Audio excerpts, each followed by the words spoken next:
This is FYI News 13, brought to you by SSPTV and the Hazleton Standard Speaker. For your information, we chat with the Standard Speaker's managing editor about Memorial Day traditions in our area. Good evening and happy Memorial Day. This is FYI and I'm Ken Cara. There are many Memorial Day traditions in our area, and here to talk about some of them and reflect on the holiday are Lisa Sugart and Mark Ketcher, the managing editor for the Standard Speaker. Pleased to welcome back Mark Ketcher from the Standard Speaker once again.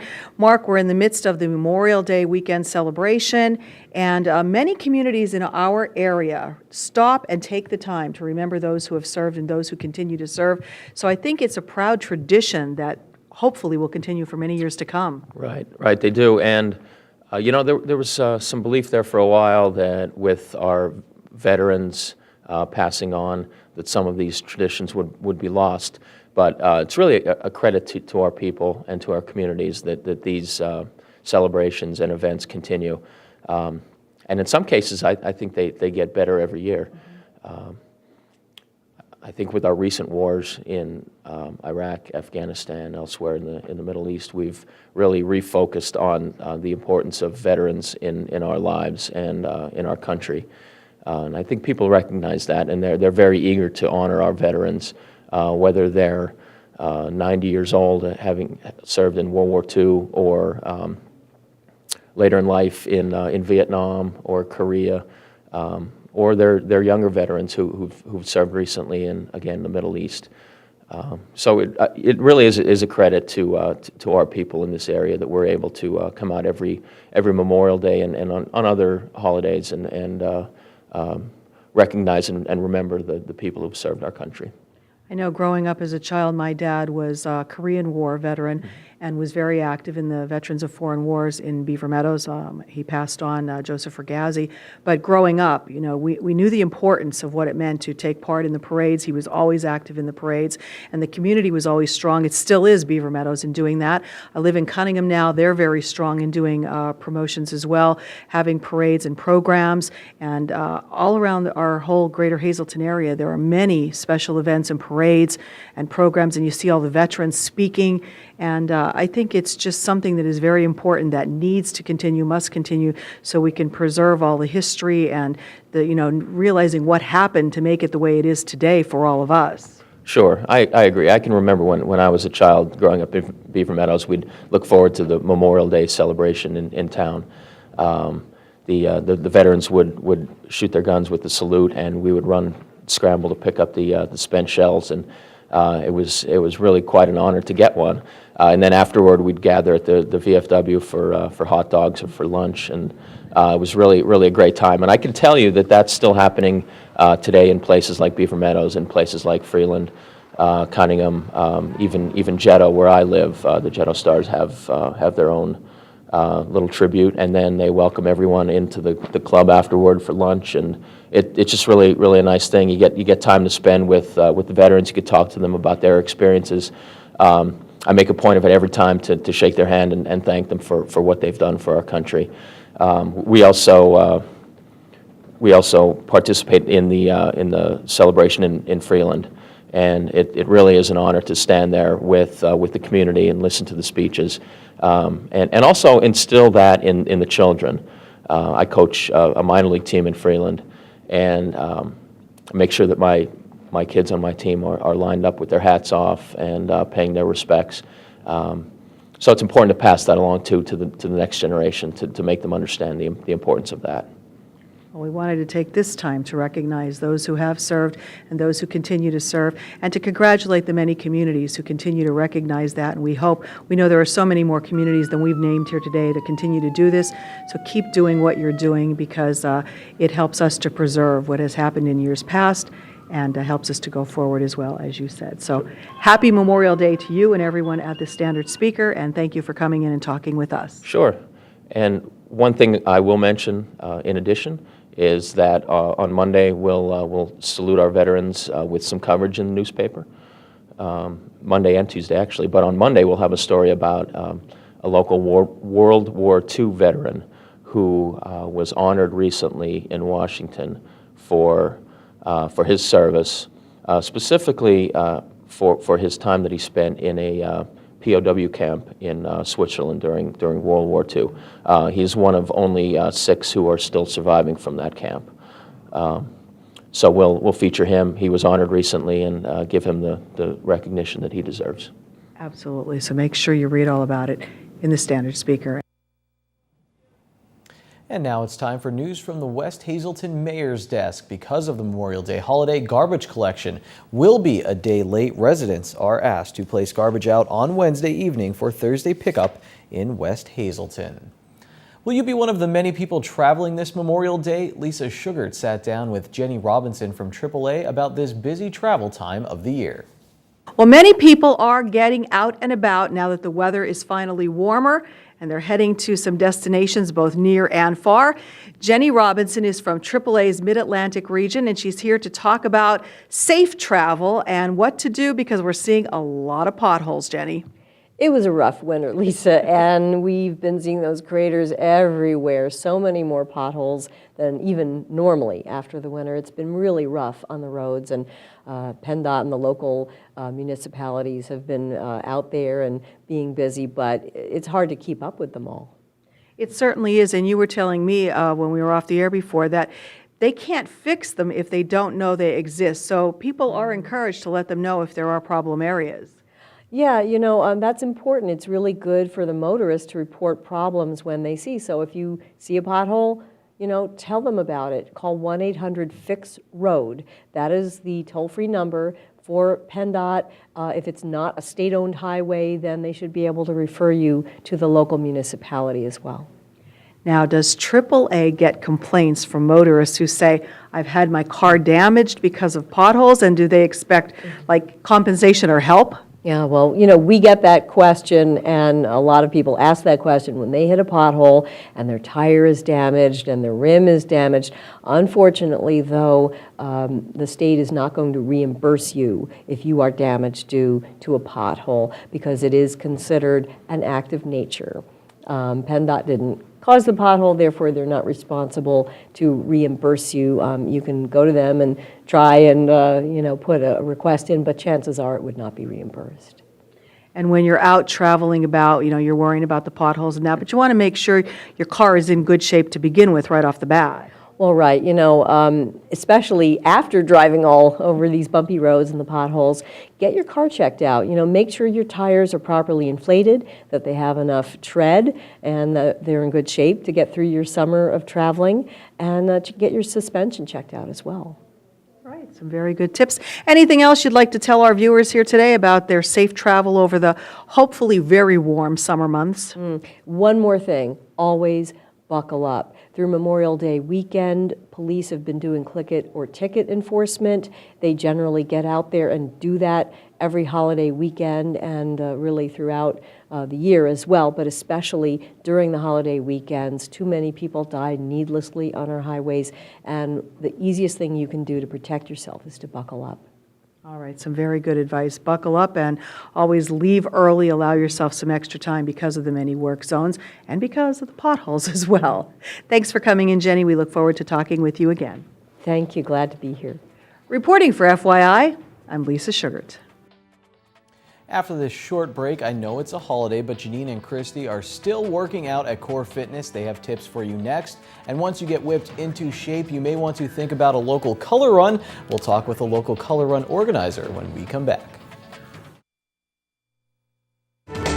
This is FYI News 13, brought to you by SSPTV and the Hazelton Standard Speaker. Welcome back to FYI. Do you sit at a computer all day or do you text a lot? I know I am a victim of that, and we sometimes have poor posture from all this electronic devices, all the electronic devices that we use. And we're here at Core Fitness in Hazelton with Christy, and we are talking about posture today, right? Right. Posture comes from your center, your core, all the way from your hips all the way up here. We've discussed that. And just pulling your shoulders back, and it's almost a proud stance. So in all of today's technology and longer commutes that we have, we see that people are kind of hunching over. So that comes from a couple different things. It's looking at all of those devices, but what you're actually doing is you're stretching the muscles in your back. Okay. So we have opposing muscle groups, and we want to pull those back and strengthen those and bring them back to their original length. So one great exercise that we can do, and you can do this up to 3 times a day, anywhere that you can find a wall. Okay. And you will feel really good about it. You want to put your elbows up. This is called a wall slide. Now Janine has a shoulder injury, so this arm is going to be a little bit different than the other. Okay. But we'd like her to keep her hands flat against the wall and then slide them up on a big Again, inhale. I'm not getting arrested right now, right? And then keep your core tight, keep your navel pulled in, and then you're going to draw your elbows back down towards your center. That feels so good. Okay, so You now feel you're that stretch? stretching back through, what you're essentially doing in that hunch position is you're tightening through the chest and you're stretching the muscles of your back. So now we're doing the opposing. Okay. We're stretching through the chest and we're strengthening the back muscles again. So you want to do this about 10 times. You want to hold it at the top and you want to reach your fingers up towards the ceiling. Okay. And then exhale and pull it back down, belly button tight. And again, who doesn't have a wall? They could do this Yeah, at you could do home, in the this at home. morning, at night. Yeah, Should definitely. you do this before you work out, your stretches like this, or is this something you do? You can do this pretty much any time of the day, and especially if you work in an office, you really can. I would recommend getting up from your desk and moving at least once an hour. If you could take a cigarette break, you Yeah, could if take you can a take a stretching cigarette break, you can take a stretch break. So definitely get up, just walk, stretch yourself a little bit, pull your shoulders back, and check your posture. Look in the mirror, and you'll see whether you're here or there. All right, and maybe I'll grow an inch another by tip doing that that. I say for posture is I like to play these little games with myself when I'm at traffic lights. And so if I'm sitting at a red light, what I will do is I'll pull my abs in and I'll lift my chest up and then wait for the light to turn green and then go on. There you So go. it's a little game. Little game. Next week, we're talking about strength training because it's very important for women to strength train and get their muscle going, right? Absolutely. You burn more calories. Burn more calories. All right, we'll see you next week right here on FYI. A first-of-its-kind run is coming to the Berwick area, and 2 of the ladies who are co-chairing this big event are here today to talk about it. To my immediate right is Mary Lou Lewis, who is one of the co-chairs, and to my left is Tony Kester. Now, I'm going to start with you, Mary Lou. Tell us, this is Berwick's first annual Color Run 5K Walk and Run. I never heard of a color run until now, so tell everybody what a color run is. A color run it's a 5K walk run, and their color is, really it's colored cornstarch. So as you're going through the walk, this is thrown at you and towards you, and you're just a kaleidoscope of colors when you get done with it. And each color represents a color of cancer.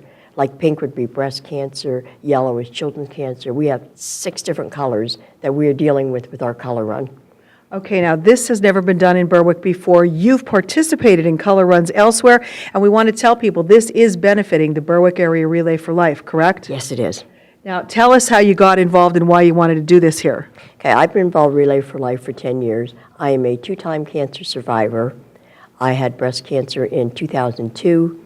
I had a lumpectomy, and then it came back in 2010. And so I dealt with cancer, and this has put me into it, that I was more involved.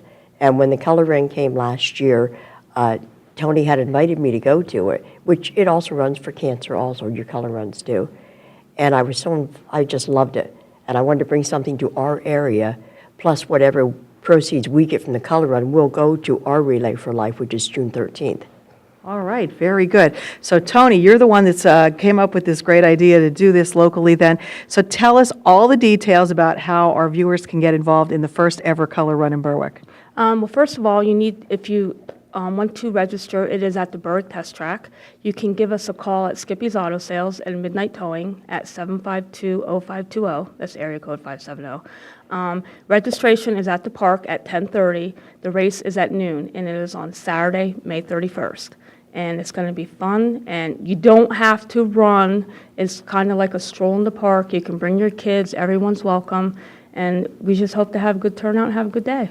All right, so you want to see families come out, people come out, everybody come out. Absolutely. As many people as we can get there, and it is a big fun-filled event. A lot of families are coming. There's going to be a lot of kids in strollers, but we are going to let the runners go first, so don't let that deter you from coming. So it's like I said, if you have any questions or you want to register, it's going to be $25 from now until the day of the race, and $25 the day of the race. And you can call us for information if you want to register. There's no online, so you have to call us on the phone and do it manually. Sorry. Okay, no problem with that. But again, you can register the day of the race, and I just want to specify it is on May 31st at the Berwick Test Track, and these ladies hope that everyone will come out for a very fun day. On tonight's community calendar, we have an event being run by Surviving Together, the American Cancer Society of Greater Hazelton's unit support group. They are having a meeting on June 5th at 6 p.m. at Perkins Restaurant on Route 93 in the Hazelton area. The topic of discussion will be holistic medicine and cancer, what you need to know. Speaking on this topic will be Dr. Jose Castillo. They welcome all cancer patients, survivors, and their families to the meeting. For more information or to make a reservation, you can call one of the numbers on your screen. When FYI comes back, we will talk one more time with Penn State head football coach James Franklin.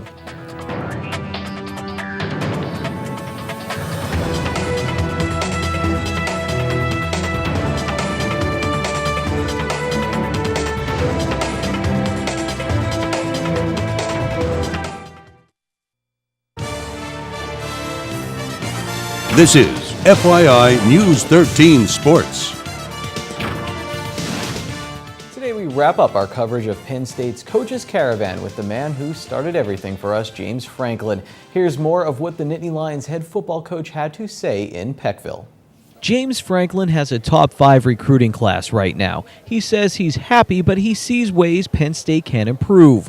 One thing he mentioned is upgrading the Nittany Lions football facilities. To be honest, I think it's everything. It's nothing really structurally, but it's the indoor facility. Our turf needs to be replaced outside and inside.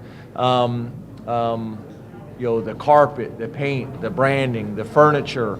The technology. I think it's, what I would recommend you guys do is you get on the internet and you do some research on, what does Oregon have? What does USC have? What does Oklahoma State have? What does, these different places around the country, Texas A&M.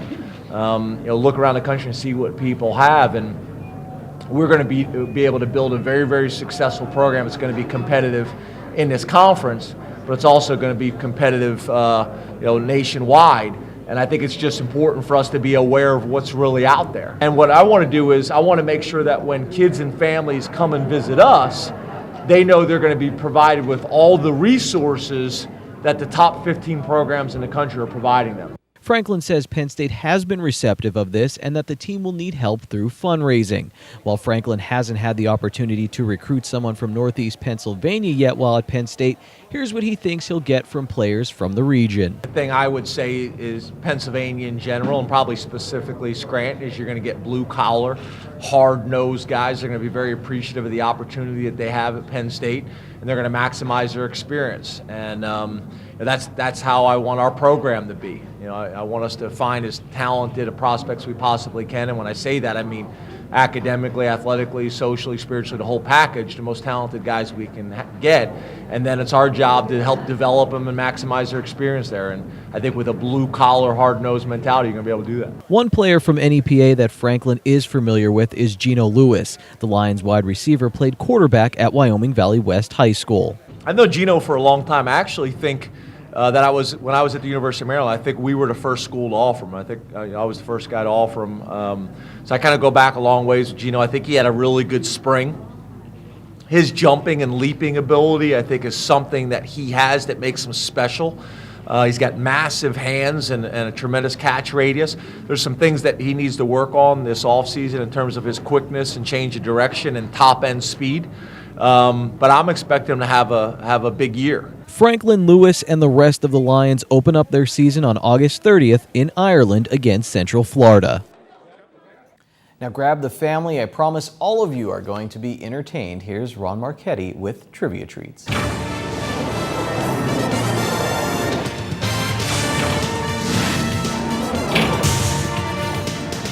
Happy birthday to my wife, Chris, who is celebrating her first day of life on this day. I don't want to remember my last. Her birthday has been celebrated several times this month. Anyway, hi everybody. Memorial Day weekend is almost over. Hope you are still enjoying it. Maybe a little trivia treats will help.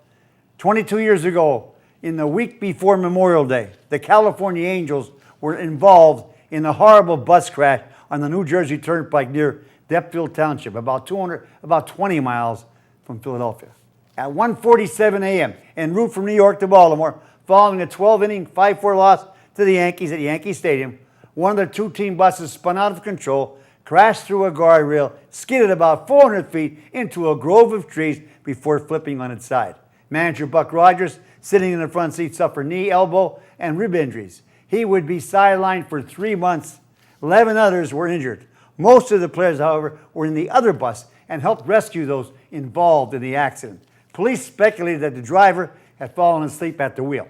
Coach John Wathan would serve as interim manager for the next 89 games while Rogers recuperated. 3 years ago yesterday, in 2011, in the NBA, the Dallas Mavericks overcame a 15-point fourth quarter deficit to win Game 4 of the Western Conference Finals, 112-105, over the Thunder at Oklahoma City Arena. The Mavs were down 99-84 with 5 minutes remaining before mounting a 17-2 run to force overtime. The Mavericks will close out the series in Game 5, 10 years ago this Sunday, at American Airlines Center in Dallas with a 100-96 victory. Finally and sadly, at least for New Yorkers, on the day after tomorrow, 57 years ago, in 1957, at a historic meeting at the Sheraton Blackstone Hotel in Chicago, National League owners unanimously voted to allow the Brooklyn Dodgers and New York Giants to move their franchises.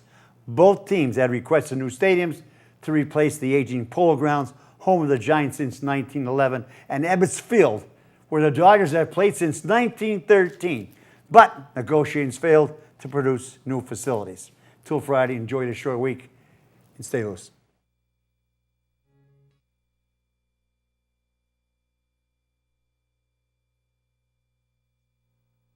Mondays can be rough, but you can end them on a high note. Seafood night at Bottlenecks. Choose from crab, clam, shrimp, and lobster specials, such as their little neck clams in garlic butter, only $1.95 a dozen, or handmade crab cake platter for only $8.95.